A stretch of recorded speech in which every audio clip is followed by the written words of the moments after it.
Hi everyone, this is History 262, Introduction to Africa. I'm Dr. Young, your instructor. This course is being taught in summer term, and it's an online course. The purpose of this lecture is to introduce you to the syllabus, to give kind of an overview of the course, to help navigate you through Canvas and the online components of it. There will be a discussion board specifically for course logistics. If you have questions after this, please do go there and ask those questions. You can also email me directly. So this is the syllabus. You can also find the syllabus if you go online here. This is the course page. It is currently under construction. I don't have very many things up here yet, but I have placed the syllabus on it's on the home tab here. You can also find it under the modules tab. Modules and home are pretty much, well, the home tab is set up to be the modules tab. Pretty much everything that you need for the course will be under modules. The only other tabs that might be relevant for you are, of course, the discussions, though you'll be able to access each discussion board here as well. Under files and under assignments, I will put the assignments there. Anyway, if you can't find something, check just under these first few tabs. These others will be pretty much irrelevant to the course. I'm not even going to use those. But the syllabus is here. Okay. I also have pasted it just under syllabus here, though it loses its formatting, but you can find it. It should be readily available to you in any web browser, or even on if you're using one of the apps on iOS or Android. You should be able to access this with no problem. So let's go back to just to the file here of the syllabus. The course is online, as I said. It does fulfill a general education requirement for Foundations of Knowledge section B under Studies of Cultures. It is writing intensive, and it's 3 credit hours. This is my contact information. I probably will not be at this phone number very often, but you're welcome to call and leave a voicemail, and hopefully I can get to it. It's much easier to contact me via email. I check email on a fairly constant basis. Course overview. Very simply, this course surveys African history from ancient times through the present, and I mean literally. We start with the development of the human species, several million years ago. We don't spend a lot of time on that, but since that happened in Africa, we do cover it through the present, through at least fairly recent times, with particular emphasis on the political and cultural development of the African continent. We're going to talk about the development of human governments of human societies, as well as social organization. We're going to talk about the cultural development, that is the way that people thought about things, the way that people imagined the world, the stories they told, the literature that they composed, either orally or in written fashion, some of the artwork. Okay, we tend to break civilization, which is the largest sort of category for human societies, into these subcategories like political or social or cultural or economic, right? These are the kind of components of human civilizations. I'll be trying to deal with all of those, but with special emphasis in this class on the political aspects and the cultural development of Africa. Now, this is all problematic because Africa is a huge place and has been home historically, as well as in present, to a dizzying array of peoples, cultures, political forms, and it's impossible really to talk about African civilization per se because the continent is so vast and so diverse. And I think that this comes with the accompanying problem of most students in the West not being terribly aware of Africa, of the geography of Africa, of the peoples of Africa, of the linguistic situation in Africa. I don't anticipate that many of you, if any of you, taking this course have much prior knowledge of African history. You may have encountered, a book or something in a high school English class, like, say, Things Fall Apart by Chinua Achebe, or Half of a Yellow Sun by Chimamanda Ngozi Adichie, or something like this, that tend to be fairly standard fare, at least in recent times, for students to read. But and so hopefully you have some exposure to it. But as far as a kind of general understanding of African history, I don't anticipate that many students come prepared with that. If you do, you are probably at an advantage here, and some of this may seem a bit remedial. But this class is designed for the non-expert, as it were, as a kind of first introduction to this, and hopefully you'll find this course interesting, engaging, and I certainly, it's one of my favorite courses to teach, I'll be honest, because I think that students actually find, in my experience, find great joy, find delight almost, in learning about a place that they have very little exposure to previous to this.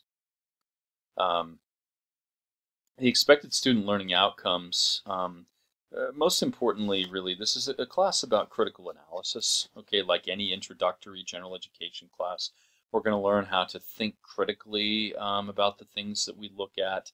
Specifically, as it says here, the ability to engage the African past with a critical, analytical eye, sorry for the yawn there, as well as the capacity to express your analysis and opinions both orally and in writing. Actually, the oral component won't be so much in this class because it's online, so all of the discussion will be written, okay?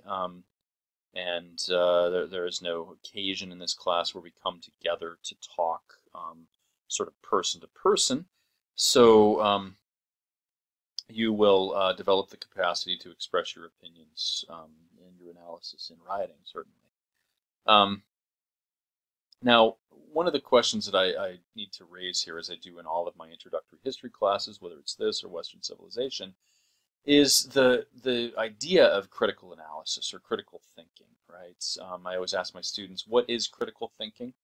And I sort of lead them along by asking, okay, what kind of critics do we have in this world? And students tend to say, okay, we have movie critics, we have book critics, we have restaurant critics, we have sports critics and political critics, and so forth and so on. And the job of a critic, of course, is to have an opinion, hopefully an informed opinion that tries to influence the opinions of others. And so your job in this class is to be a critic, to form opinions about the material that you encounter, and to express those opinions in the discussion boards, in the papers you write, in the exam essay questions that you answer. But you need to develop opinions about these things. Well, that leads to the inevitable question. It's a very good question. What is there to have an opinion about in the past? We might think that history is just like something laid out for us that is self-evident. I have heard that opinion expressed, or that idea about history expressed by very educated people. I also think it's terribly wrong, because there is plenty to have an opinion about in the past. The record of the past is incomplete. And that's the understatement of the century, in fact.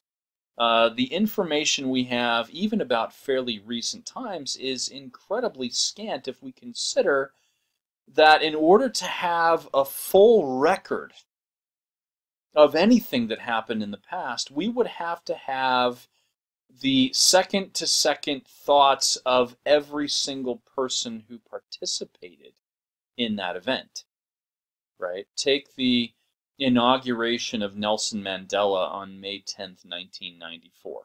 Okay, a momentous historical occasion, if there ever was one. The sort of overturning of the apartheid system in South Africa, a signal to the whole world that a racist government was not going to be tolerated, that democracy would win out, and all of this. Mandela, was an international celebrity by this point. There were thousands of people in attendance. Probably people with sharply divergent viewpoints about what all of this meant. Those who may have been invested in the previous apartheid government probably saw this as an absolute tragedy. Those who were, supporters of Mandela, and there were lots and lots of them. He won, 60-something% of the vote in South Africa, including the vast majority of those who had never been able to vote in their lives. They celebrated this occasion and saw it as a tremendous shift in their lives. But we would have to have, as I said, the kind of second-to-second thoughts of every single person. Well, the only one with access to that is a divine being, is God, as it were, if you believe in God, right? We don't have that. Instead, we have maybe a few accounts of reporters who witnessed this event and recorded it for their various publications. We have, the speech that Mandela gave, and, maybe a few other accounts that we might be able to obtain in journals that people kept or something like that. But we will never have the complete record, and that is for an incredibly well-documented event, right? Events that happened in the rather distant past, and this class will cover, history that happened a really long time ago, have much fewer sources, or a very scant amount of source material. And particularly for Africa, as I will talk about in the first lecture after this one, source material is incredibly scant for African history. It's difficult to obtain sources because most of the societies that lived in Africa did not produce written records. Instead, we have to turn to other kinds of source material. And so I will leave that for the next lecture. But because the material is not self-evident, is not just laid out for us, we can develop our own opinions about what it all means. Why, and most importantly, why things happened the way they happened. It isn't just the what and the when or even the how of history that we should be interested in here. It's the why. Why did people do the things they did at the historical moments or during the historical events in question? And there is plenty to develop an opinion about there, plenty to think about critically. And so we will, the goal of this course is to really turn you into critical thinkers about African history. Okay. Now, in the process, hopefully you will develop a knowledge of an appreciation for the various civilizations of the African continent in their various historical layers. Again, this is an incredibly complex continent with lots of different peoples pursuing, different governmental forms, different societies, and the coverage is not absolutely comprehensive, though I will do my level best to introduce you to all of the major regions of Africa and many of the important political forms of Africa and so forth and so on. But hopefully you'll obtain a kind of appreciation for these things. It's very important that you develop the capacity, as it says, to examine other cultures and time periods on their terms. Not our terms, not judging the past by present standards, that is committing ethnocentrism and anachronism. If we take modern ideas about how the world works and expect people of the past to share those, we are going to run astray of understanding those people. The past, as one famous historian said, is like a foreign country. They do things differently there, okay? And this is particularly the case for Africa, which is for most of you probably a foreign country, a very foreign country. And so, we should not expect that the people operate the same way. We have to really get out of our own assumptions about how the world works and try to understand people, as it says, according to their conceptions of the world and not from some predetermined notion of modern superiority or progress. We definitely should not take with us the notion that people in the modern age do things better necessarily or in a superior fashion than the peoples of the past. We will fail to appreciate them for what they were able to accomplish if we do that. Okay. Just a few other logistical points. This class is writing intensive, which means that a minimum of 50% of your final grade will come from written assignments. In this case, pretty much all of your grade is based on written assignments, either the writing and the discussion boards or the essays that you need to compose, or all of the exams are essay exams and require writing. So this easily meets those criteria. You need to obtain 5 books for this class, and I don't care if you have these in an actual hard copy or in electronic form. It makes no difference as long as you're able to read these things, and you will need to read them. In fact, it's important that you do the reading. This is not a class where you can just sort of listen to the lectures and expect that you'll be able to obtain all of the information necessary. Okay. The book that you will encounter most frequently in this course is John Iliff's book called Africans, The History of a Continent. This is a textbook for every week of this course, and if we go down to the end of toward the end of the syllabus here, you'll see the weekly schedule. This class is organized by weeks. Each week is a self-contained unit. For every week, there is a reading in the textbook. Okay. For week 1, you need to read pages 1 through 36 of Iliff. Week 2 has a much longer assignment. In fact, this is the longest reading assignment of the whole term. Pages 37 through 130 of Iliff, and you can see so forth and so on. Ultimately, we will read the entire book, right? I think that this is a very good introduction to African history. It contains a lot of information. Iliff does have his own kind of interpretations that he imposes on the history. Some focuses that he has on especially environmental history, population history. I will talk about what those mean in I think the next lecture. But you will detect very quickly, kind of his emphases. But you do need to do that reading. Okay. The others are things that we will encounter at specific points in the semester. These are sources, as it were. These are things written by African authors that deal with specific moments in African history. D.T. Nyane is not actually the original composer of the legend of Sunjata. This was an oral tradition that was passed down and written by Nyane in the 20th century, but passed through lots of storytellers before that, right? It deals with historical events that took place in the 13th century, though. And the original tale, the original stories were composed about those events around that time and passed down. So this is one of the things, again, that we need to know about African history is that the oral traditions are important source material to access African history. And so Sunjata allows us into that.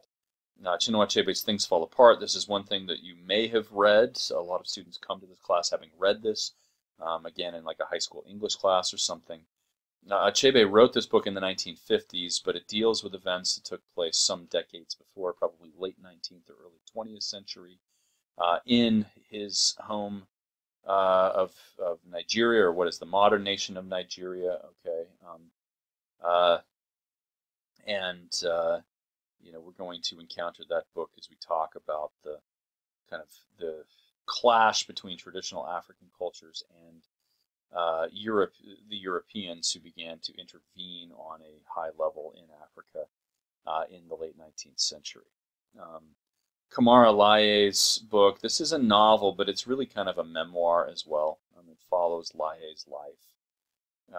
This also written in the 1950s, but looking at events that he experienced in earlier decades. It's called The Dark Child. We will read this book as we think about kind of the legacies of colonialism, European colonialism in Africa.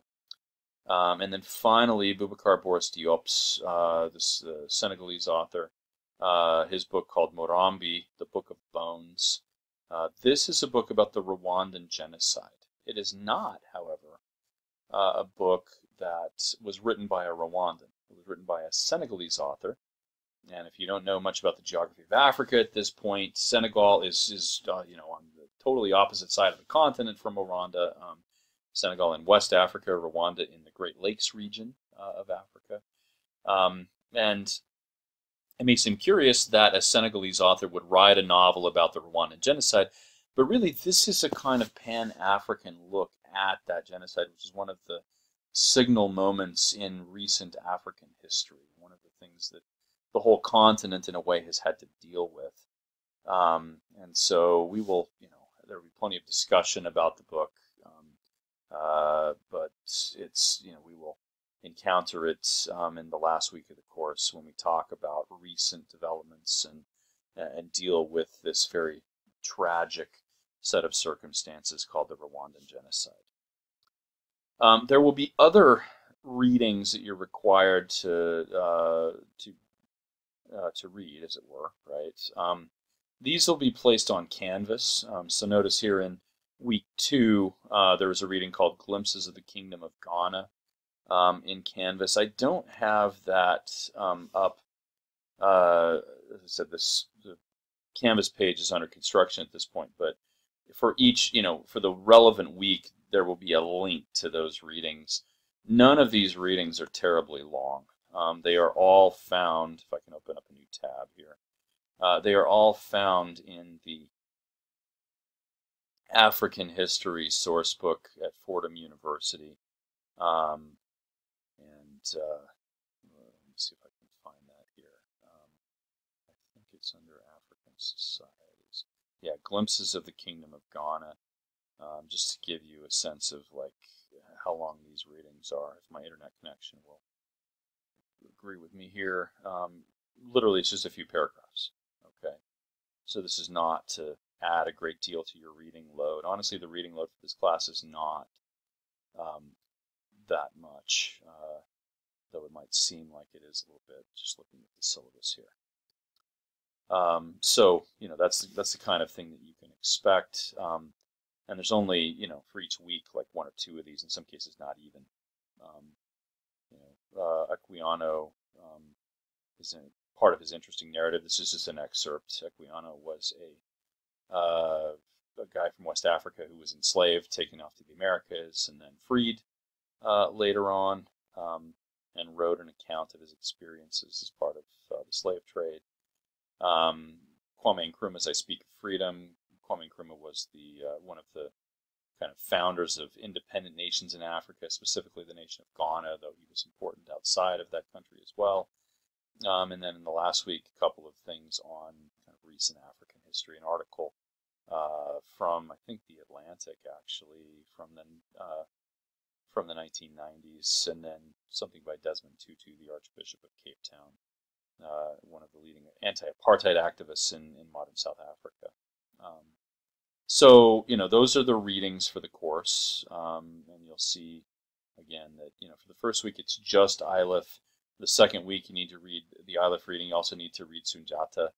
The third week, Ilif and this one excerpt from Equiano. And then Achebe in the 4th week, Laye in the 5th week, and Diop in the 6th week. Okay, and that takes us through the all the weeks of the course here. All right. Now, requirements, the actual assignments. There are 270 points possible. Here is the grading scale. You can see where that's how that lays down. 50 points for the discussion board. So this is a significant component of your grade. Every week there will be a new discussion board. All right. These fulfill, as it says, the same purposes as discussions in a regular physical classroom. At the beginning of each week of the course, I will provide an initial post to the week's discussion board with questions intended to prompt your responses. So you can see I have the discussion board up here on the Canvas page, right? I don't actually have the post made for the week 1 discussion board at this point, but I will give a post here and I'll have questions and things. And from your reading and from your watching of the online lectures, you will be able to hopefully gain enough information to make an initial post and to enter into discussion. By Wednesday of that week, so the week starts on Monday, okay? By Wednesday of each week, you need to provide an initial post of at least 250 words. You will not be able to see the posts made by others. This is by design. I don't want you sort of plagiarizing off of each other. You need to give original observations, your own thoughts. If you're reticent to do this, well, you have to do it anyway. Okay, so make sure you do the readings thoroughly. Write down, things that interesting ideas. Watch the lectures. Get as much information in your mind as you can and compose a post. All right. That initial post will be the entryway into discussion. Okay. Once you make that, you'll be able to see others' posts, and you should read these. And then by the end of the week, by the last day, which is normally Sunday, the last week of the course only runs through Friday, so it's a little bit compressed. But you must respond to a minimum of 3 of your course mates' posts. This includes me, by the way. You can I will participate in these discussions, and I will I will give responses. You can respond to my responses. Responses to responses are okay. I mean, I don't just want this to be initial posts and then posts on those posts. I want you guys to carry on a conversation with each other. All right. That is a minimum, by the way. Okay. You might consider making more posts. Minimum does not mean A necessarily. That is bare minimum, right? These should be well thought out things. But I want you to have conversations, as I said, with each other. And so, it probably would be in your best interest to make more than 3, or maybe well more than 3 posts, if you can. Okay. Students are graded on the quality of your responses, that is how well the posts engage the issues at hand, and to a lesser extent on the effectiveness of your writing. So make sure that this is something that you not only put some thought into, but you also do a little proofreading on and some rewriting perhaps. Make sure that you're making sense, okay? And that will proceed each week. Now, I should say there is one, at least in the semester where I'm making this recording. In future semesters, and I probably will reuse these, but if the Wednesday falls on the 4th of July, I do not expect that. So this particular semester, which is 2018, summer 2018, you'll note that the Monday is July 2nd. That would mean Wednesday is July 4th. I don't want to be cruel and make you, fulfill an assignment for that day. So I've pushed it back to the 5th of July for this particular week. But normally it will be the first, it will be the Wednesday following the first post that's due. All right, and also notice that the last week only runs through, it's a compressed week, it's only 5 days, so you've got to finish up your post by the Friday, which in this term is the 10th of August. All right. Okay, so that's the discussion board. Now, there are 3 written assignments that you need to do for this course. These are roughly 5-page, okay, that you should aim for about 5 pages, double-space typed analytical papers on assigned primary sources. These will be prompted, so I will provide a prompt for each of these papers. These are on the 4 longer sources that we will read. So, Nyane or Sunjata, Achebe's Things Fall Apart, Laye's The Dark Child, and Diop's Morambi. You need to write on 3 of them. If you choose to write on all 4, I will count your 3 highest scores. So my suggestion would be write the first paper, see how you do on it. Look at the comments that I make, and I grade that first paper very carefully. Try to make a lot of comments, give you suggestions on how you can improve, and then, depending on how well you do and whether you're satisfied with your grade, write the other papers, right? Write all 4 of them. Your lowest grade will be dropped, and you can, do your very best work. Okay, that's just a suggestion. You only need to write on 3, but you don't need to write on all 4. You can and have your lowest grade dropped. Finally, there will be a midterm exam, which will consist of a variety of essay questions, and I will, post a kind of review session for how to write that exam that you'll have. It'll be something you can watch. You can do that later in the semester. The midterm will be during the 3rd week, and so it actually comes fairly early. You need to submit the midterm exam by the end of the 3rd week. It's only over the material, obviously, that we encounter the first 3 weeks, but it is over all 3 weeks. And then the final will only be over the material from week 4 to week 6. It is not a comprehensive exam. It's only over the second part of the course. Each of these exams will be worth 50 points. All right. Each of them, so there will be, essays that total up to 50 points. I do accept late assignments, though they are penalized automatically 1 letter grade through the first week that they're late, and then 2 letter grades thereafter. Okay. You cannot submit any assignments after this course technically ends this semester on the 10th of August. I will only accept assignments up until the 13th of August. That is the Monday after the term ends. After that, I will not accept anything. Okay. And in fact, I've given you, as you can see here, the midterm, or the final, I should say. I've given you until the Monday after the course ends to submit the final. And so you need to submit it that day, and I won't accept anything after that.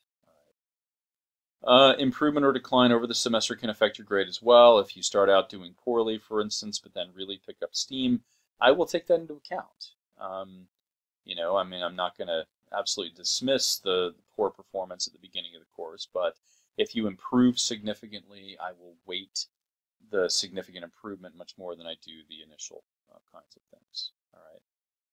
Okay, just a couple other comments here. And again, if you have questions, feel free to post them on the kind of the online discussion board about course logistics. First of all, every week we'll have online lectures, so you need to do the reading and watch the lectures. These will be on YouTube. I might recommend, just for ease, subscribing to my YouTube channel. You don't have to do that.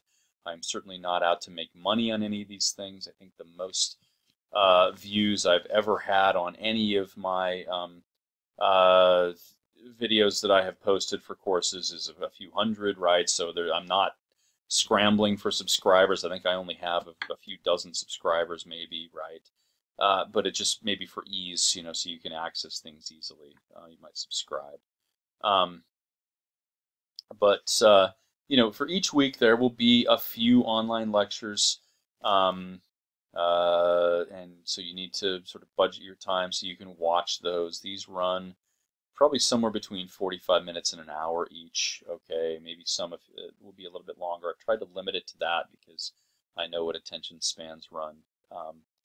Watch the online lectures, do the reading.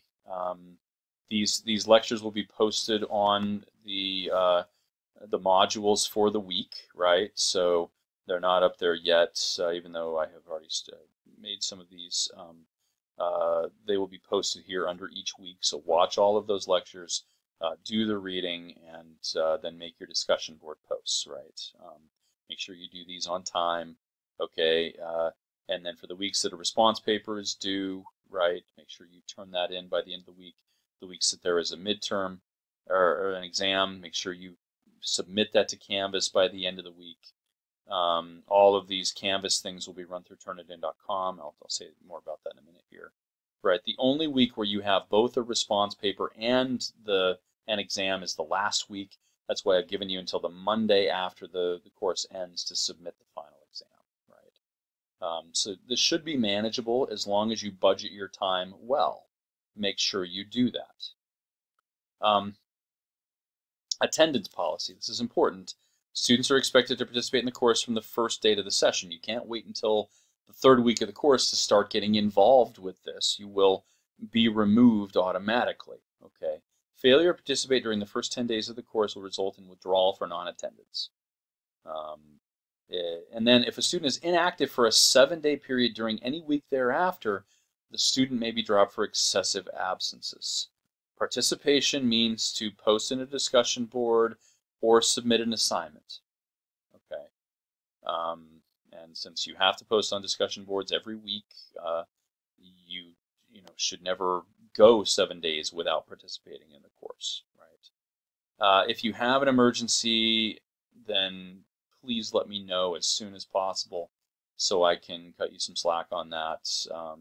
Maybe excuse you from participating or something like that. But I mean, really, I'm happy to give extra time, but depending on the emergency, this course is so compressed into just a few weeks that if there's going to be an extended period that you're going to be out of commission, it's probably going to be in your best interest to withdraw because there's just not that much time to be involved, and you really need to be involved in the discussion boards on a constant basis.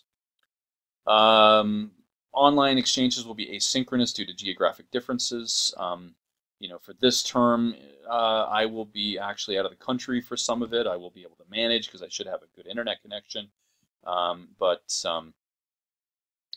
the delivery is different. Everything, all deadlines will use Eastern time as the standard. Okay, because that is the time zone, of course, of Flagler College, right? The virtual week is Monday through Sunday. If you are out of the country in another time zone, adjust accordingly, right? Let's see. Deadlines, we already talked about the deadlines here. Netiquette. Remember that interactions in this course are with real people. And so maintain proper online behavior. Students are expected to communicate in a professional, courteous, and respectful manner. You can certainly disagree with each other, right? But let's not be nasty. And that you should demonstrate college-level correspondence in all modes of communication in the course. That is, you're not using text message speak, as it were. Your post should not be made with emojis. I guess one or two would be fine, but I don't speak emoji language like some of you do, maybe. Make sure that what you submit, even on a discussion board post, is professional and the best work that you can do. You have to have certain computer requirements to participate in this course. Word processing software, right, to write your papers, an internet browser, okay. I think that the Canvas works with all of these, right? I prefer Firefox, but if you use Chrome or Internet Explorer or Safari or something, I think that it should work just fine. I think you do need to have Flash still. I don't think they have completely gone to HTML5 in this. So Flash is necessary. You need to have speakers because you need to be able to listen to the online lectures. And I think that's it, actually. I don't have any other software requirements for this particular course. Academic honesty. This is really important. You need to do your own work, right? Plagiarism is a serious offense. Cheating is serious. Now, I will say that the exams are open book, open note, and so you can use the material you have. Really, they're just writing more essays, but you should do your own work. Okay, and everything that you turn in for this course, the response papers and the exams, will be submitted to Canvas, which will automatically run it through turnitin.com. Beyond that, I'm really good at catching plagiarism, okay? And I've had a lot of unfortunate experiences with this. So don't cheat, do your own work, make sure that what you turn in is original to you, and you'll be just fine. Statement on disabilities. If you have a disability, communicate with the Office of Services for Students with Disabilities, and they will be able to get you set up with whatever accommodations you need, and I will be happy to work with that. All right. A couple last points here.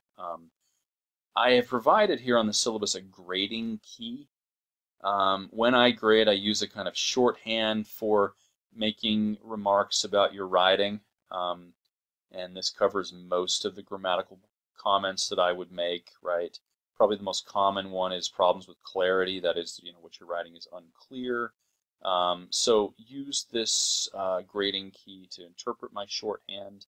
I grade on Canvas using a stylus and a tablet. And so hopefully you can decipher my writing. It's one of the reasons I use shorthand is that, my penmanship is not the best. And so if I write longer comments, you may not be able to read them. But if I write these kind of short comments, you can get them. I usually make typed comments on papers as well. So you should have some kind of more substantial feedback from me in addition to the short remarks here. Okay. Trying to think if there's anything else that I need to say at the beginning of this course. Oh, and I think I say this in the first lecture as well, but you should know that I am not an unbiased observer of African history. I should lay my cards on the table. I lived in Africa when I was a young man, sort of a formative period of my life, and living in Africa was formative for me. It's a second home for me. I love the continent. I love the people of the continent a great deal. Particularly the lands that I lived in, South Africa and Botswana and Lesotho. These are places that have a very important spot in my heart. I try to be an advocate for this continent.